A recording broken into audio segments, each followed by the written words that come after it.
They called it backwards. It was simply backwards. South Jersey voting machine incident makes waves. It was 2011, and Cynthia Zirkle and her husband Ernie were running in a local election in their hometown of Fairton, New Jersey. Was this a big deal here? It was. It was both a big deal, but people said, we don't trust the system. And that was sad, very sad. How did you know you would win this election? Because I knew 33 of the people that voted for us, and we lost 33-10. And I knew that that wasn't the case. The results had been switched with those of their opponents. We started calling people that we thought we knew voted for us, because it was just in this district of this township, and we know everybody in this district. Because people voted on electronic voting machines that leave no paper trail, there was no way to recount the votes. Do you blame the electronic voting machine? Now I blame people.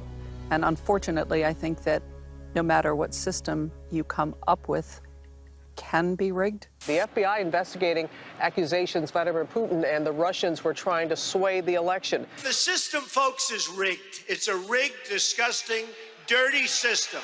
The FBI says states should be on guard to protect against computer attacks that could jeopardize the integrity of their elections. This November, millions of Americans will be voting on electronic voting machines.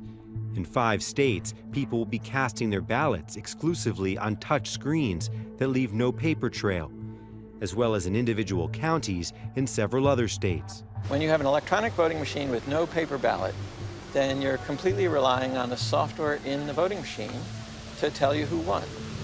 And software is easily replaced in a computer, so somebody can replace it with fraudulent software that lies about who won. Now I'm going to unscrew this sheet metal panel. That's computer scientist Andrew Appel. He knows what he's talking about because he's actually hacked the voting machines himself. And you see, you don't have to be a computer expert to actually hack the voting machine. So I remove it simply by prying it loose from its socket with a screwdriver.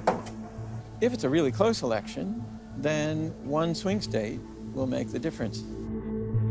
In the battleground state of Pennsylvania, one of the largest counties is using the very same machine that Dr. Appel hacked. If someone has access to a room full of machines and one computer scientist is able to change a memory chip in 7 minutes, is it possible that a room full of machines could be compromised?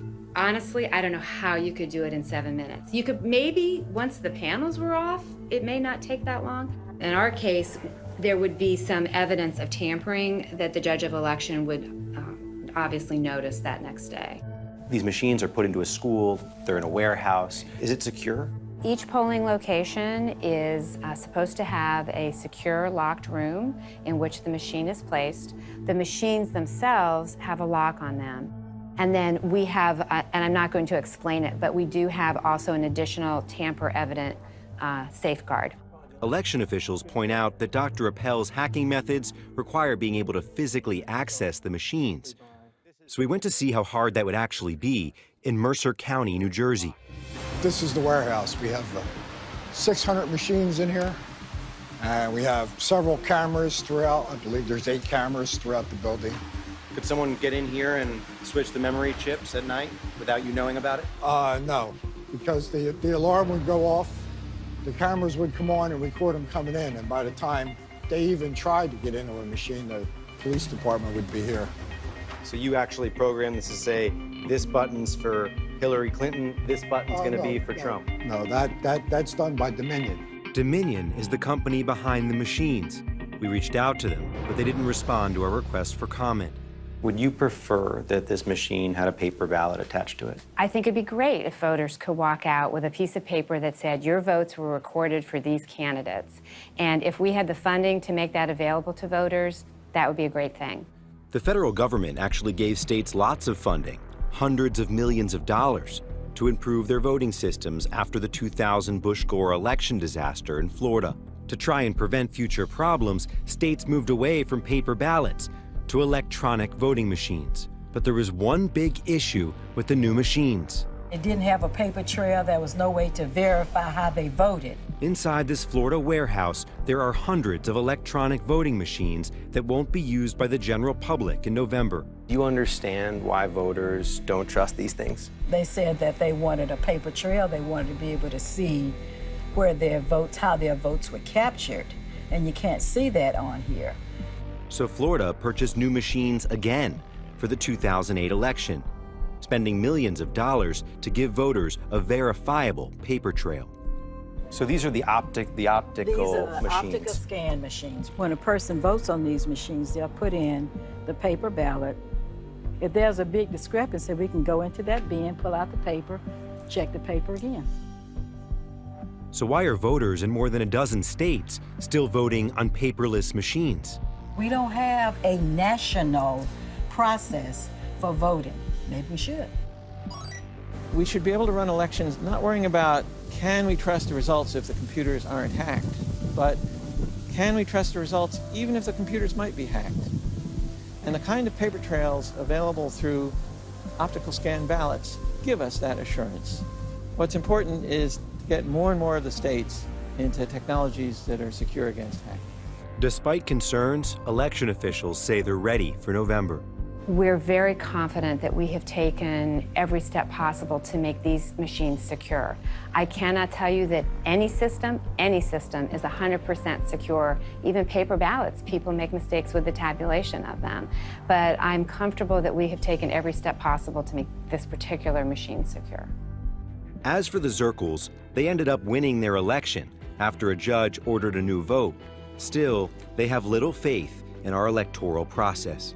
When you have candidates that have enormous amounts of money at their disposal, elections can be bought, and they can be bought at the local level in enough places that it will make a difference. And that's my biggest fear. Can you trust a voting machine that's electronic with no paper trail? No. And you can't trust the people running that kind of a system. We have had election fraud. There's a lot at stake. Control of the American government, control of the economy, control of the military. When there's a lot at stake, there's an incentive to fraud. The difference between our history of fraud and computerized fraud is that with computerized fraud, you can set up a program that basically gives you the number of votes you need, switches, deletes, adds, without leaving a trace. Computer professionals pretty much agree that the system is tremendously vulnerable. I'm Alex Halderman. I'm a graduate student at Princeton University. I'm Ari Feldman, and I'm also a graduate student at Princeton University. My interests are computer security and technology policy. This machine has two locks, one that covers both the power switch and the memory card slot. And the memory card slot is really all that's needed to introduce malicious software on the machine. All someone would need is access to one of these machines for 1 minute. Alex over here, who has modest locksmithing skills, is able to pick it in under 10 seconds. So that was very hard. This machine has already been infected with our vote stealing software, and there won't be any signs in the pre-election testing that the machine is infected. Now we're ready to run our election. This is the race for President of the United States. The candidates are George Washington and Benedict Arnold.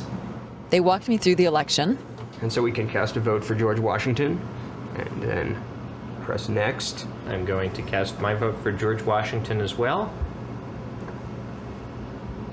And again, George Washington, father of our country. I think I favor him over most notorious traitor.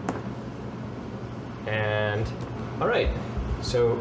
So now we have 3 votes for George Washington? That's right. The total so far is 3 votes for George Washington, no votes for Benedict Arnold. Now election day is over. We're going to end the election and print out the totals.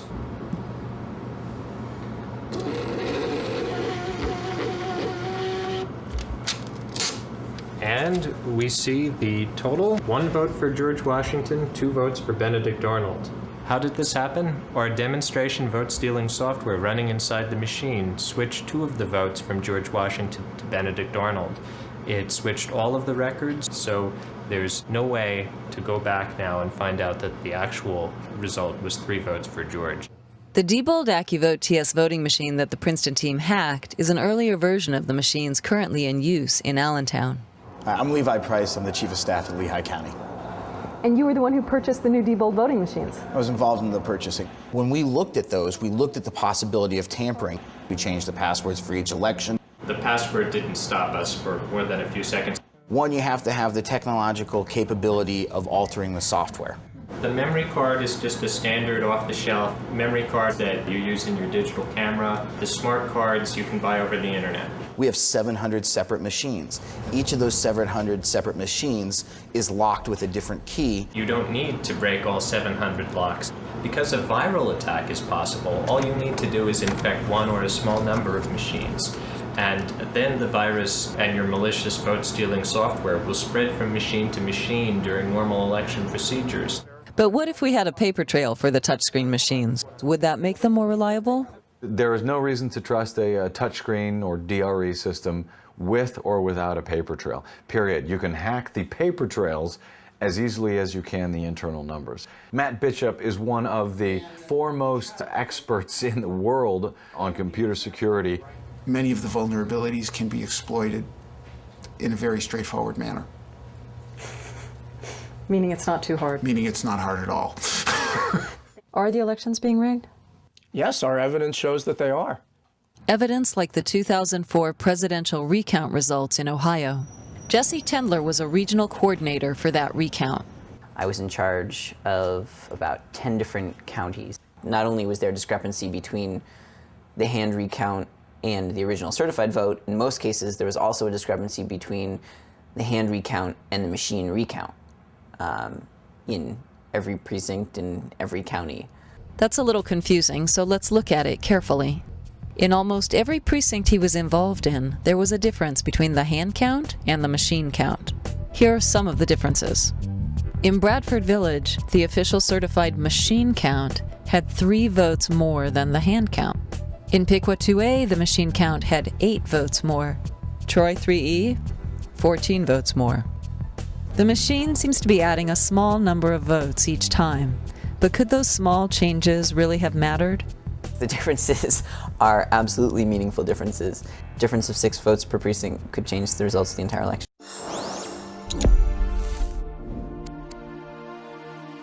Symantec is the world's largest cybersecurity company. A lot of what we end up focusing on is where the future attacks are going to be. This year being an election year, we decided to dive into the system, the ecosystem of an election, which includes everything from e-voting systems to the network that tallies those votes to the overall organization that allows one to broadcast who's winning and who isn't. In order to develop an environment that allowed us to simulate a real-world voting ecosystem, we ordered a lot of the equipment like an attacker would or someone doing research would.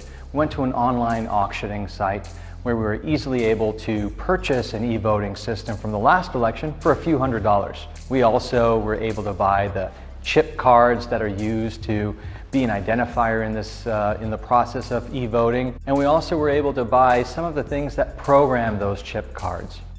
First thing that typically happens in an e-voting process is you provide your registration card and you get one of these chip cards. And when you go to the voting machine, you slip in your chip card that's programmed to your election ballot. You put in your card. It asks if this is you. And then you have the opportunity to submit your vote. After you're done, if you were to retry to put in that card to do 2 votes, we'd say, go back to the polling station, because you only allowed 1 vote. Now, if you were equipped with the knowledge of how to program a chip card, and you were able to buy one of these for $15, while you're still in that voting booth, you could reset your card on the fly, allowing you to vote more than once. During that voting process, you could hard code a single name. So when that card gets recycled for the rest of that day, everyone that day will be registered as Tim voting over and over and over again. Now the integrity of that system nullifies the overall voting posture. Unless there's a paper trail, there really isn't a recourse for that. So that creates a distrust. So this amalgamation of all the different parts of this ecosystem that could publicly be bought and allow us to simulate a real world voting system.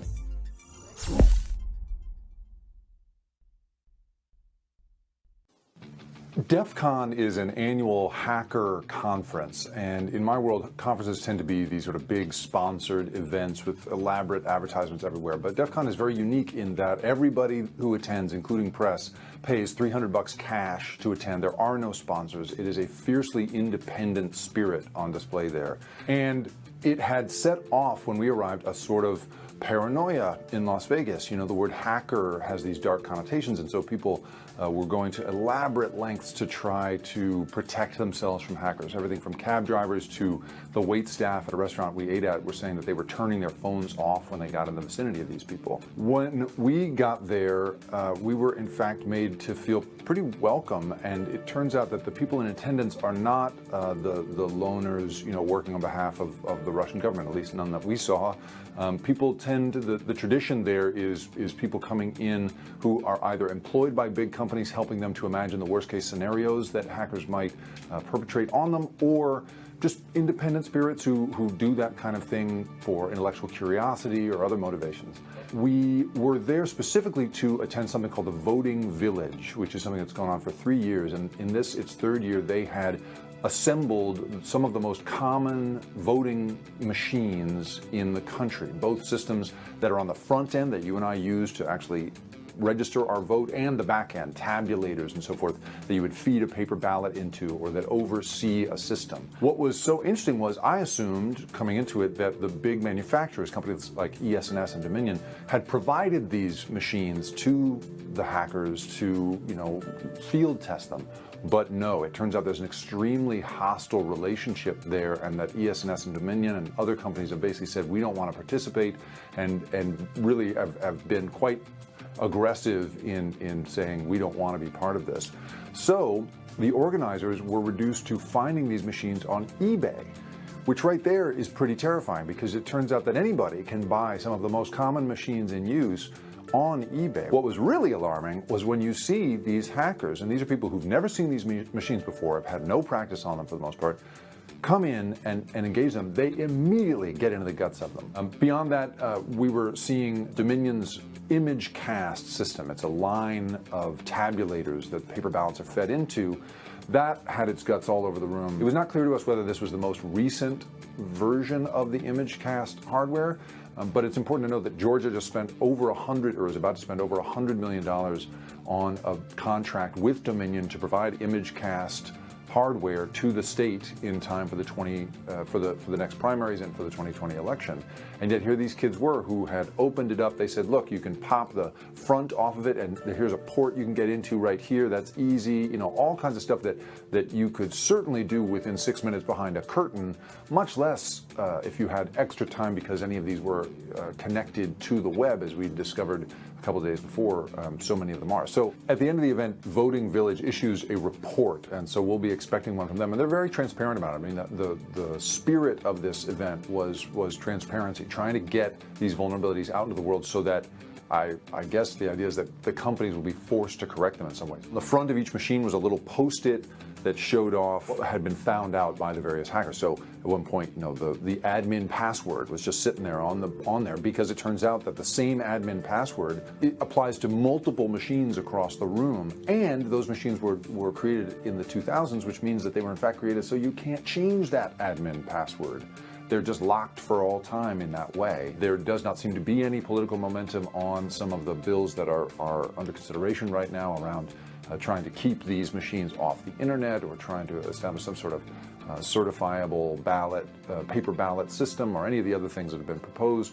And so the combination of seeing the incredible vulnerabilities that we saw on display in real time at this event, and the lack of institutional action around the security of the vote, all of that made for an extremely alarming weekend.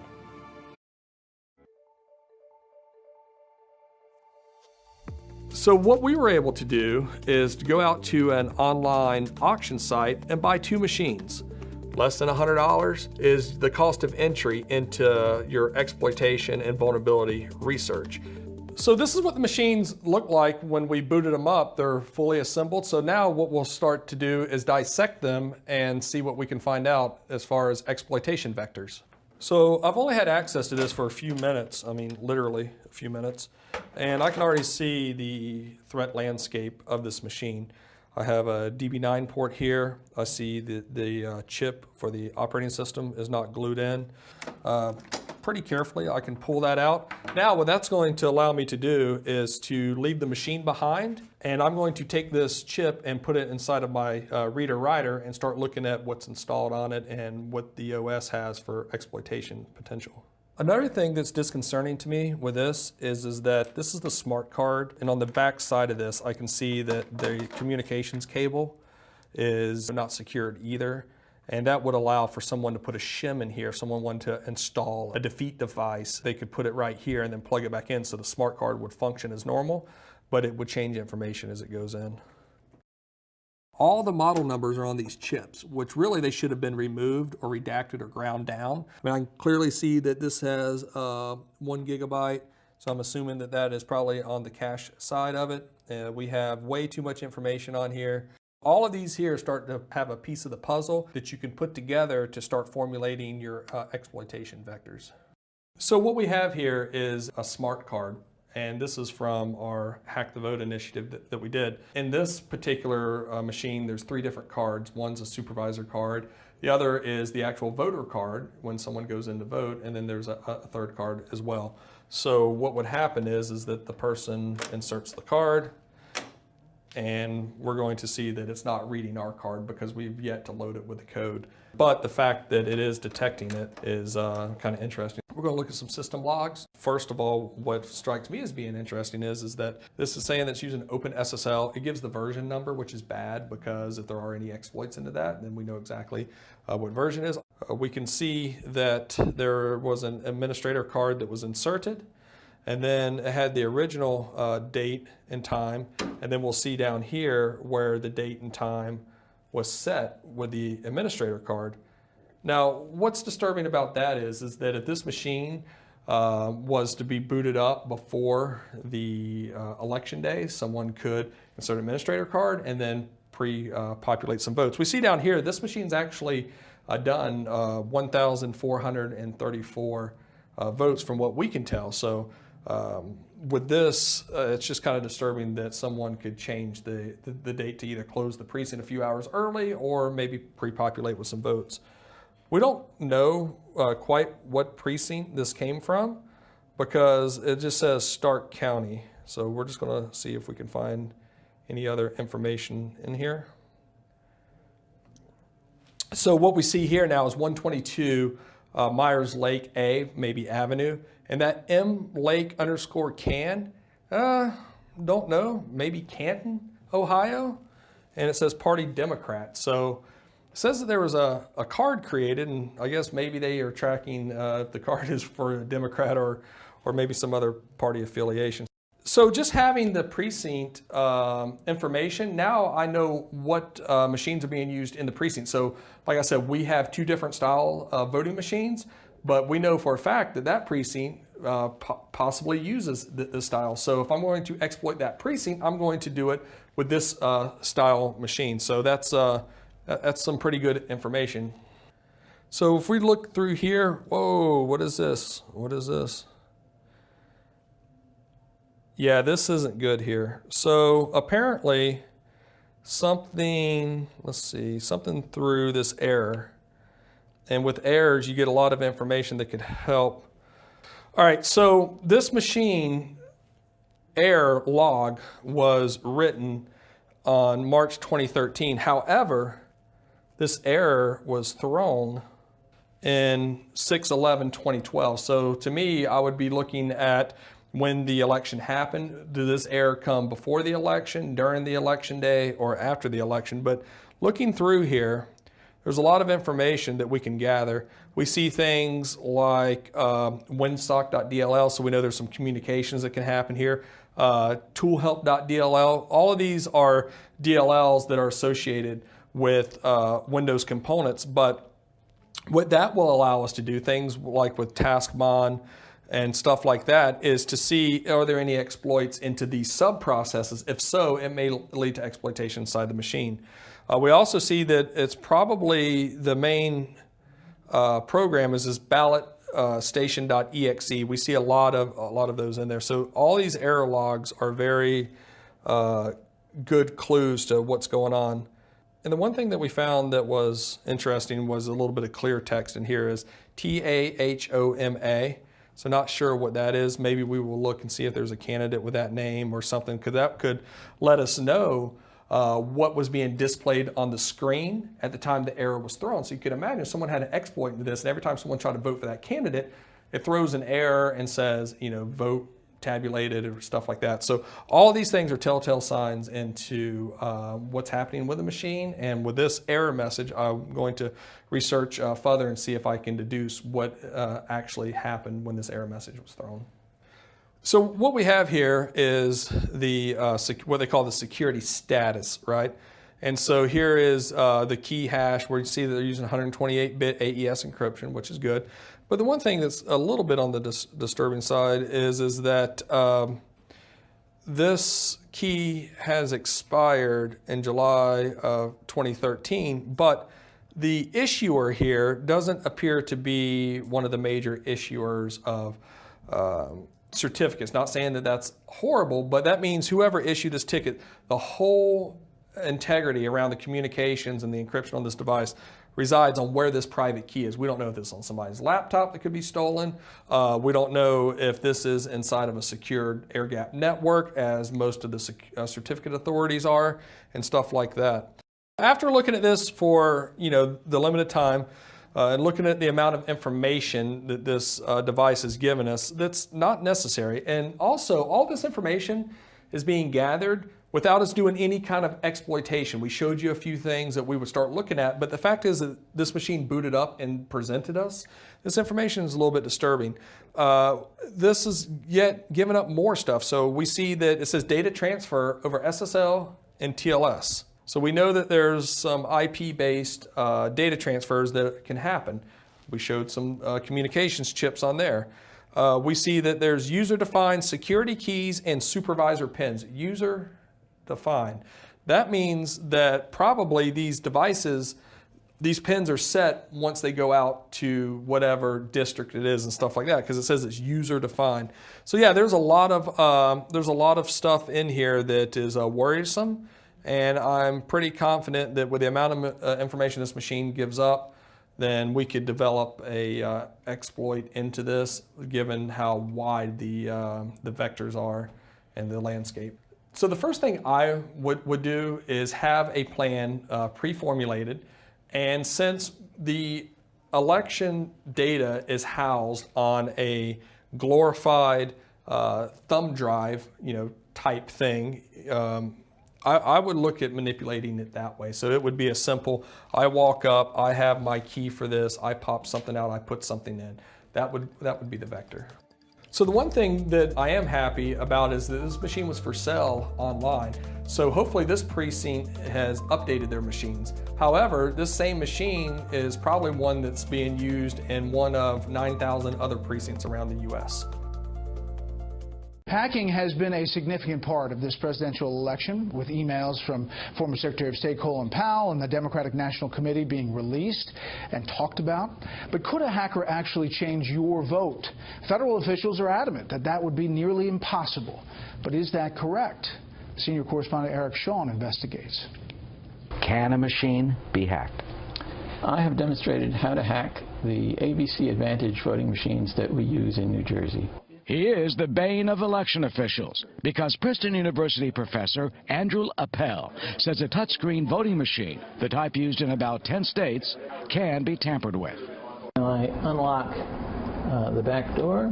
In 2008, he demonstrated how, as part of an election lawsuit against New Jersey officials. Well, he notes there has been no documented case of a machine actually being hacked this way in a U.S. election. He says it could happen by simply swapping the machine's computer chip for his own. And I'll just have to replace this one ROM chip with a fraudulent computer program. He was able to change the votes the machine counted. I figured out how to make a slightly different computer program that just before the close of the polls, it shifts some votes around from one candidate to another. And I wrote that computer program onto a memory chip like this. And now to hack a voting machine, you have to get 7 minutes alone with it with a screwdriver. Our experience here in this office, we all concur that we have not seen one documented case in a machine being compromised. John Brzezowski, the Deputy Superintendent of Elections in Hudson County, New Jersey, insists in real life it cannot be done. He points to multiple redundant safeguards that protect machines. They are locked in secure areas under camera surveillance, and broken security tape on vital parts would show any violation. I don't know how you could possibly do that to 500 machines and get the secrecy and the time to do so. I don't believe that's possible. But the professor insists it is. The good news is it's not something you can easily do from Russia. But the bad news? But the bad news is that it really is possible to do locally. Well, the voting machine company Dominion told us the demonstration is not a realistic assessment, not a credible test, they say, because it was not an actual election. But Professor Appel says he's exposed a weakness, and it shows we should vote on machines with paper ballots for proof. By the way, here's the chip. It costs $4. Brett?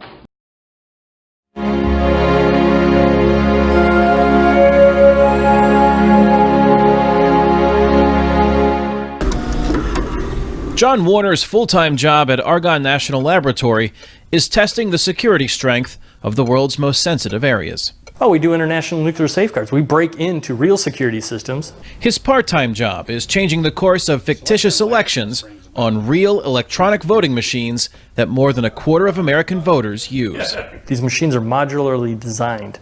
So you have a touch screen, that's a module. And when I press the touch screen, that's going to send a signal to the CPU.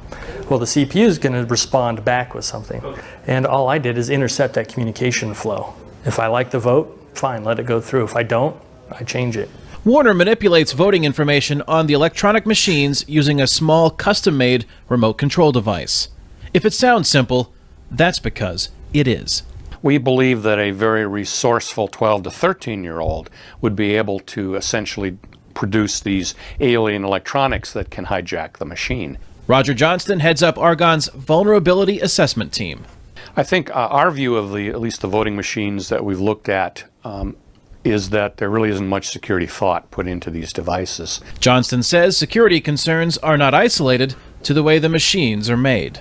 Often the warehouses where these machines are stored have fairly weak security, but almost universally the machines are transported by third-party low-bid trucking companies where there's no background checks on these individuals. Often the machines arrive at a polling place and there's no one to sign for them or to take responsibility for their oversight.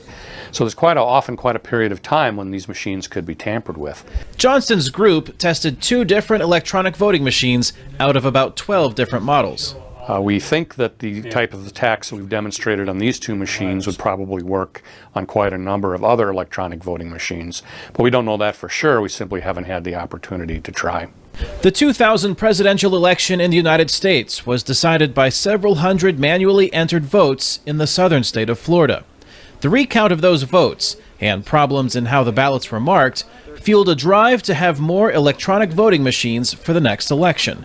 Johnston says now, the closer the outcome of an election, the greater the role of just one electronic voting machine. Well, in the 2008 senatorial race in Minnesota, Al Franken won by 312 votes. That's one voting machine. Tampering just a little bit with one voting machine could potentially have swung that election the other way. Johnston says the problem is not isolated to the United States. The push for faster calculation of electronic results worldwide is driving up the demand for electronic voting machines. If those machines are not secure, Johnston says, It could cast doubt on the integrity of the election. Kane Fairbaugh, VOA News, Chicago, Illinois. This voting machine is called a WinVote. It was used in American elections between 2004 and 2014. In 2017, it took hackers just a few hours to play Rick Astley on one of these at a cybersecurity conference. Although the WinVote was out of use by then, the stunt pointed to a real problem. American voting machines are old and vulnerable, so why aren't states and counties paying to replace them?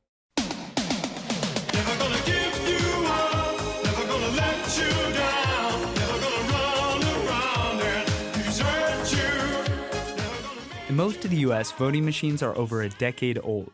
In 2016, voters in these counties were using machines bought in 2008 or even earlier.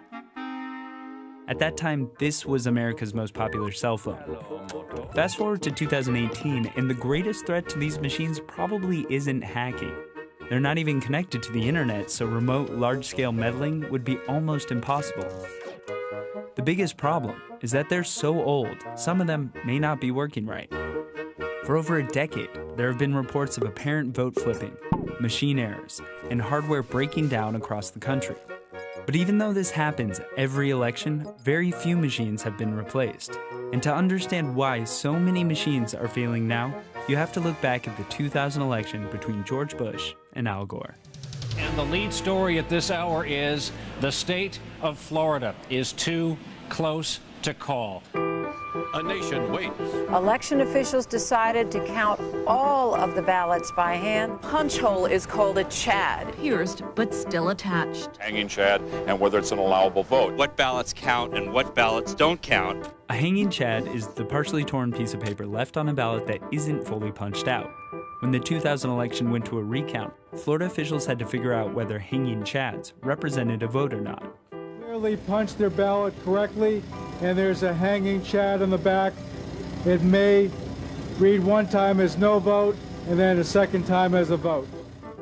After the recount, frustrated officials started replacing their old machines with new electronic ones. Typically, state and local officials would pay for this on their own, but after the 2000 election fiasco, the federal government passed the Help America Vote Act, which provided several $1 billion to pay for new equipment. Congress has made a vital contribution to the democratic process. Now it's my honor to sign into law the Help America Vote Act of 2002. The electronic machines got rid of hanging chads, but they also introduced new problems. Officials without security training sometimes chose weak passwords. The software requires regular security updates, and some machines don't have paper backups that can be used to audit voting. A recent report on election security says that conducting elections with paper-based voting systems is one of the most important steps states can take to improve election security. The Help America Vote Act was the first time the federal government provided funding for voting equipment. Now that money is running out, and many machines are failing. Without federal funding, some states, like New Mexico and Rhode Island, have provided money for new machines. But in other states, like New Jersey, officials continue to work with aging equipment. And there's a problem with relying on local funding. It can give an unfair advantage to larger counties. In Texas, for example, 2 neighboring counties have different budgets for their voting systems. Travis County is home to about 1 million people. In 2017, their election administration budget was close to $2 million. Next door, rural Blanco County budgeted only $46,000. The problem with this is that state and local officials are expected to pay for new equipment on their own. But that's rarely a priority in the budgets they're given. On the other hand, the federal government has a much larger budget. For now, Congress has approved $380 million to improve the country's election infrastructure. Whether that money will be used to replace all of America's aging voting machines remains to be seen. So there may be more work to do and much for... Many have concerns about voting systems with remote access software, and I think we want to make sure that companies no longer sell voting machines that have network capabilities. Another provision I had in my bill. We need also to understand supply chains.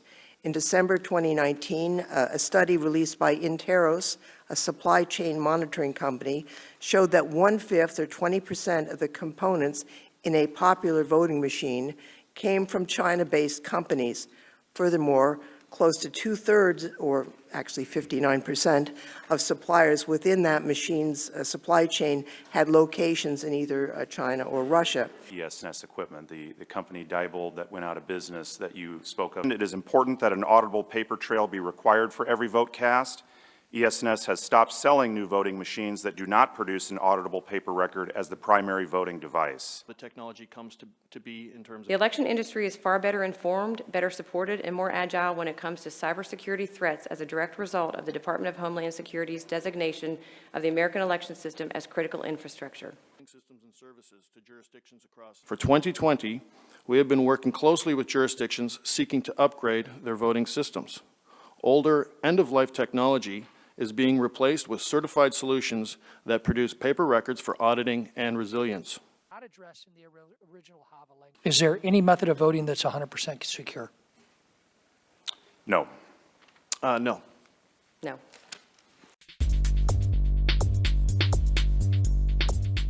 We're loving this one, but most people probably wouldn't. A room full of hackers, all trying to hack into voting machines. You can possibly make it accept a fake card or accept any card, so you could add your own votes. These are supposed to be the latest machines. They're still used in elections, and they're running ancient software. I think that, like, if somebody wanted to, it would be pretty easy to fake an election. Less than a couple hours with access, and they're already figuring out ways to break in and play pranks.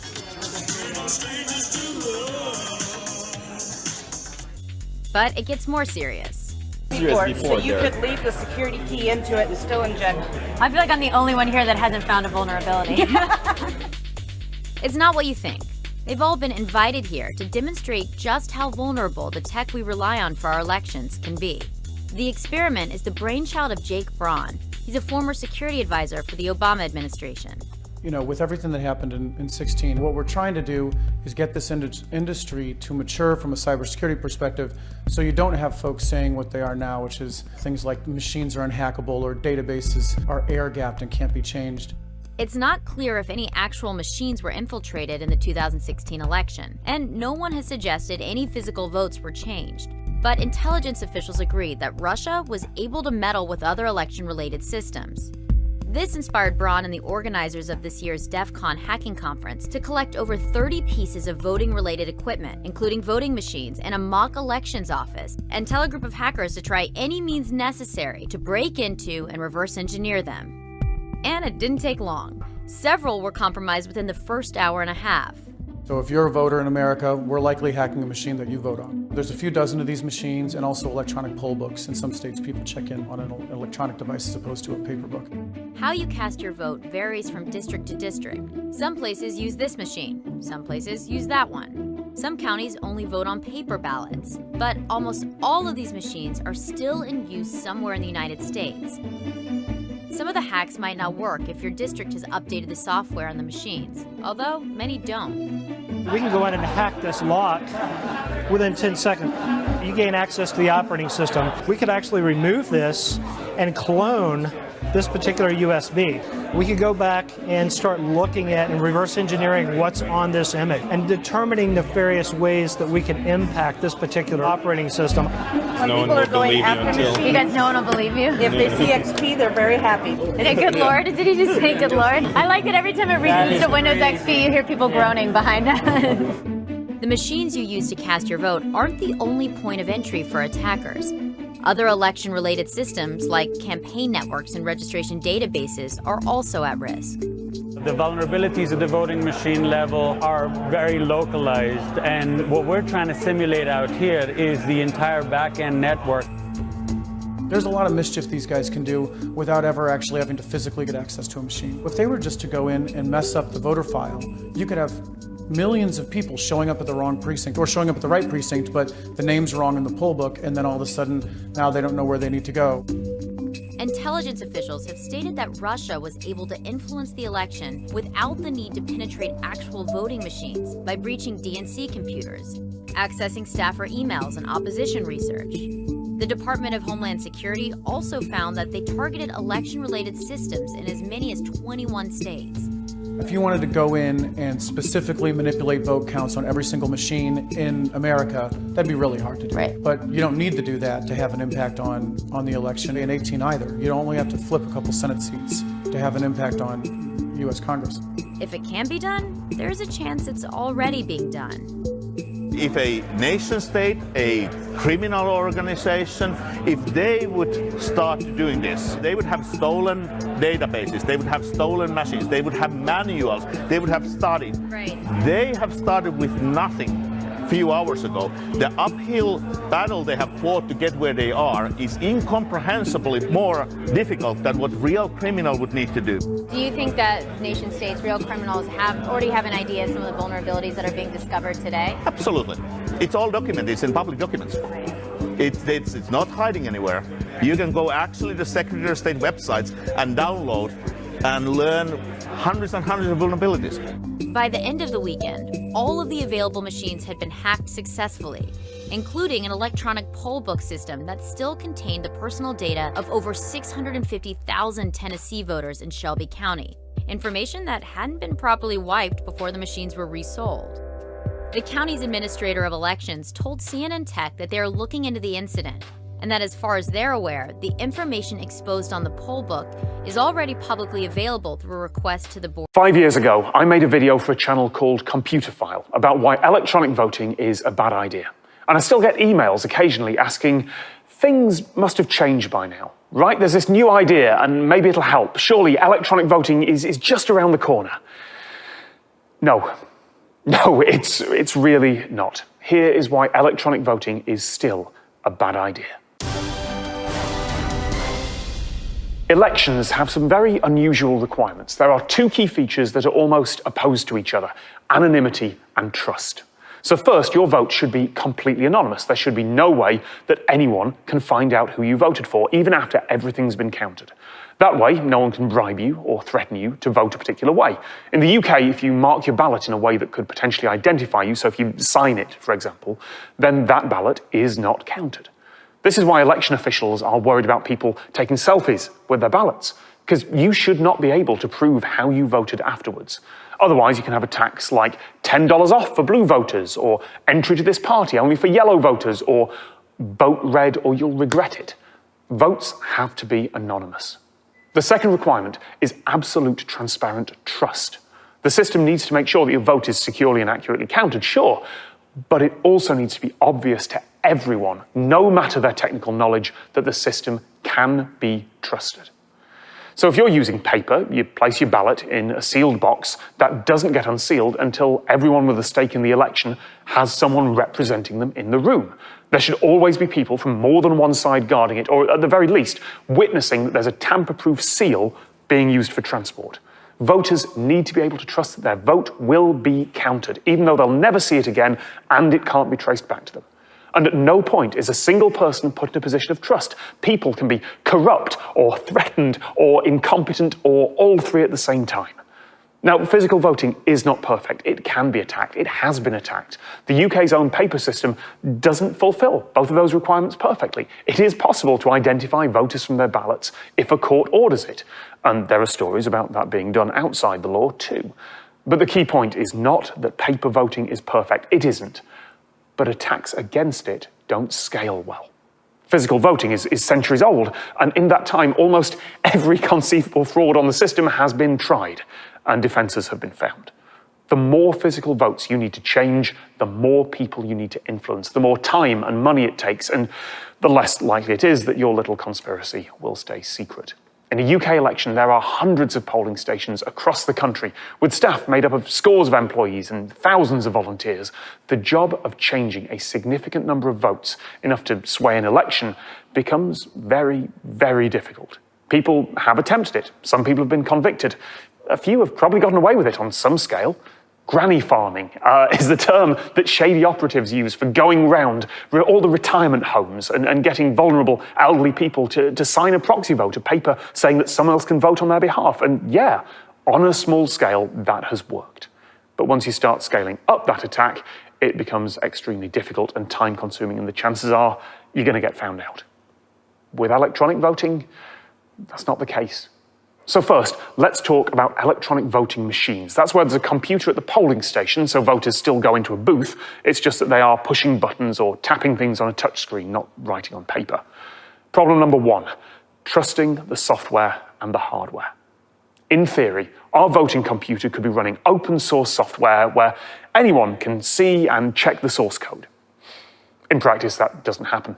It's probably going to be closed source. It's probably going to be loaded off an easily compromised USB stick on a computer that's been sitting unguarded and sometimes just idly and inexplicably connected to the internet for years. And those systems only ever get a full-scale test when an election actually takes place. That in itself should be enough to stop electronic voting ever being a thing. But okay, let's say that we do magically have the most stable, secure, open source software possible. How does a voter know and trust that that correct software is actually installed on the machine they're using? Maybe we could use some sort of checksum or some other system to make sure the voting software is running correctly, but then you're just moving the problem.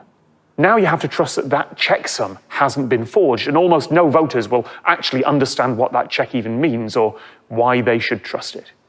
In the United States, voting machines are regularly tested every year at the voting village at DEF CON, one of the world's largest hacker conventions. It's not an official thing. Hackers there have managed to alter the stored vote tallies, change the ballots displayed to voters, and in one case have got a machine to run the video game Doom. Imagine if instead of a machine there was just a person in the voting booth and you had to whisper your vote to them and they promised, oh yes, you can absolutely trust them to accurately record your vote and pass it on to the people who are doing the count. No, you can't see how or where they're writing it down. You can't actually call them, find out where they are or what they're doing, but they absolutely promise. That's basically what's happening with an electronic voting machine. You just have something that says, trust me, I've counted your vote and I have absolutely not been compromised, honest. Problem number two is votes in transit. How do you get the votes off that machine to the central counting place? There are three possible ways. One, you could take all the voting machines to the count. You could seal them all up and transport them physically from where the voting took place to where the counting takes place. No one does that. So you could download all the results from each machine onto a USB stick and take that. One bit of sleight of hand and you've got a completely different set of results. If you're about to propose some system where the results are checksummed and trusted, then please explain that to the average voter in a way they can understand and implicitly trust. Okay, so maybe we could transmit the votes electronically over the internet, which is optimistic. Man-in-the-middle attacks are more difficult now, but they're not impossible, particularly if you can't trust the software on either end. And now you are connecting the voting machines directly to the internet, deliberately. Which brings us to problem number three, the central counting server. Right at the end of the process, there is the server that tallies the votes and gives the final count, which has all the same problems with trust and verification as the individual voting machines, but now only a few people can even see that computer. That's also true about electronic counting machines, ones that take stacks of paper ballots and return totals. How do you trust they aren't quietly changing some votes? We live in a world where Volkswagen got away with specifically designing their cars to cheat on emissions tests for years. And that's before we include user error. In one Scottish election, trialling electronic voting, a result was corrected after one observer noticed it didn't make sense and stopped the announcement at the last minute. Turns out that someone forgot to scroll all the way to the right to read the columns on an Excel spreadsheet with the results in. And even if you can't compromise the election, you can still break trust. You can still cast doubt on a voting machine or the entire counting system just by leaving an unknown USB drive in it, taking a picture and posting it online, or just faking a photo of that. To break an electronic election, you don't actually need to break it. You just need to cast enough doubt on the result. It is a lot more difficult to do that with paper and physical ballot boxes. And all this is before we get to the really terrible idea that people should be able to use their phone or computer to vote from home. Now, I am sure that the device that you personally are watching this on is malware-free and up-to-date. Of course it is. But do you trust that for everyone in your family? For everyone on your street? The exact numbers differ depending on which security firm's figures you go with, but it's safe to say that a huge number of computers are infected with some sort of malware. Huge numbers of phones are on old, vulnerable versions of their operating systems. And that's just scammers setting up botnets and minor extortions. Imagine the sort of attack that could be put together by a small, well-funded team backed by a national government. That sort of attack would scale very, very well. Find the one hole in the system, and suddenly it costs roughly the same to change one vote as it does to alter millions. And your conspiracy stays very, very small indeed. Maybe you don't even have to set foot in the country whose elections you're hacking. Now, there are a couple of regular objections. I get to this. First of all, what about Estonia? Yes, in 2005, Estonia became the first country in the world to offer internet voting. First in local elections, then in national, then in European. In 2019, more than 40% of votes were cast online there, which is just short of 250,000 people. On the surface, the system seems robust. Voters can ID via their government-provided smart card or the SIM card on their phone. But there are problems. An independent report found gaps in the procedural and operational security. The architecture of the system is a decade old, and it's now dangerously out of date, and it's open to cyber attacks by foreign powers, either by exploiting individual phones or by breaking the trust in the server that counts the votes. The other common objection is, what about new technologies? What about blockchain? Look, leaving aside trying to explain blockchain to people and asking them to trust that this weird technology is worth using, it's basically just a write-only database. It doesn't solve the problem of trusting the software or hardware. It doesn't change how the voting machine works. The interface between the voter's intention and what's actually written to the database still has to work. If it prints a receipt of the vote that you can check later, well, it breaks anonymity. If it prints a receipt of seemingly random numbers that you can check later, it breaks trust because hardly anyone will understand what's actually going on there. I'm not saying there aren't advantages to electronic voting. Yeah, there are. Accessibility is the main one, and that's really important in low-stakes elections. For small groups, for the little things, sure, go for it. But when the future of nations rests on the result, electronic voting is still a bad idea, and you should still vote against it. While